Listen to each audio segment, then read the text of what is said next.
sibling inciting to sedition at hindi lamang ito pumapasok doon sa tinatawag na political criticism?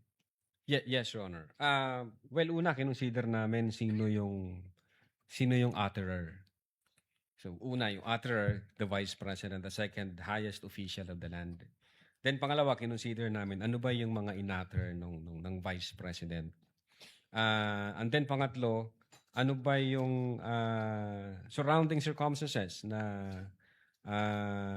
like naging reaksyon nung recipient nung utterances o threats.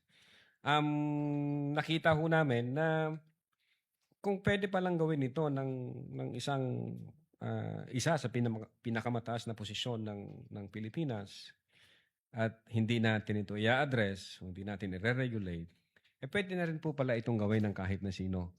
Remember, Your Honor, Vice President is kinukonsider ho natin na model bilang public official. So tinitingnan po natin siya kung ano yung actuation siya sa public, kung ano yung pakikipagrelasyon niya sa ibang public official. So again, Your Honor, nung makita ho namin yan, may effect po sa mga tao. Kung ang Vice President kayang gawin yan at wala namang nangyari, gawin na rin natin yung iba. Yung ini-explain ko nga kahapon, may